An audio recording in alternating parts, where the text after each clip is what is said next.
क्या आपने इंटरनेट पर दो सिर वाला कुत्ता देखा है? इस इमेज को काफी लोग फोटोशॉप बोलकर इग्नोर करते हैं। शुरू में मुझे भी ये फोटोशॉप लगता था और मैं इग्नोर करता था, लेकिन एक दिन मैंने इसके पीछे की कहानी जानने की कोशिश की। मैं जानना चाहता था कि ये मेरी कोरी कल्पना है या फिर हकीकत।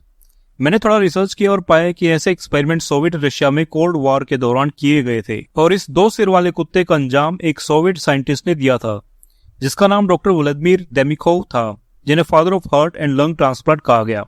व्लादिमीर देमिकोव 1 जुलाई 1916 में एक रूसी किसान परिवार में पैदा हुए। देमिकोव को किशोरावस्था में सर्कुलेटरी सिस्टम में गहरी रुचि विकसित हुई। 1937 में वॉर्ने स्टेट यूनिवर्सिटी में अध्ययन के दौरान उन्होंने दुनिया का पहला आर्टिफिशियल हार्ट बनाया और उसे एक कुत्ते में ट्रांसप्लांट किया, लेकिन कुत्ता केवल 2 घंटे के लिए जीवित रह सका। उसके बाद उन्होंने मॉस्को स्टेट यूनिवर्सिटी में अपनी पढ़ाई जारी रखी और 1940 में ग्रेजुएट हुए। व्लादिमीर देमिकोव ने 1940 और 1950 के दशक के दौरान ऑर्गन ट्रांसप्लांट के क्षेत्र में उल्लेखनीय योगदान दिया।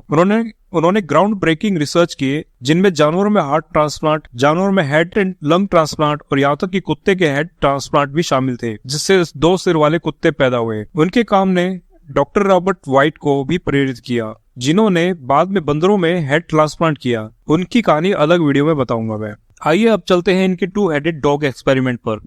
1948 में उन्होंने 2 जानवरों की सर्कुलेटरी सिस्टम को जोड़ने का प्रयास किया, जो एक बार नहीं 23 बार किया, लेकिन सफलता उन्हें 24वें बार में मिला, जिसमें उन्होंने 2 कुत्तों का चयन किया, विशेष रूप से ब्राडयागा नाम का एक जर्मन शेफर्ड और शावका नाम का एक छोटा कुत्ता। ब्राडयागा ने हॉर्स का कार्य किया, जबकि शावका ने गर्दन और सिर की आपूर्ति की। ब्राडयागा की गर्दन में एक चीरा लगाया गया, जिसे शावका का सिर और हाथ पैर समेत उस ऊपरी हिस्से पर जोड़ दिया गया। ऑपरेशन सफल रहा। इसमें केवल 3.5 घंटे लगे। ठीक होने के 1-2 दिन बाद सिरों को होश आ गया और सामान्य कुत्तों की तरह व्यवहार करने लगे। दुख की बात यह थी कि गर्दन की नस क्षतिग्रस्त होने के कारण 2 सिर वाला कुत्ता केवल 4 दिन ही जीवित रह सका। देमिकोव का मानना था कि यदि इस तरह की दुर्घटना ना होती तो ये कुत्ते 40 दिन तक जीवित रह सकते थे। ये एक्सपेरिमेंट्स पहली दफा में सक्सेसफुल नहीं थे, बल्कि ऐसे 24 अटेम्प्ट्स हुए जिसमें 48 कुत्तों की जान गई, जो कि काफी दुर्भाग्यपूर्ण एवं अमानवीय कृत्य था। लेकिन क्या ऐसे एक्सपेरिमेंट्स को होने देना चाहिए? क्या ये मानवता के सर्वाइवल के लिए जरूरी है?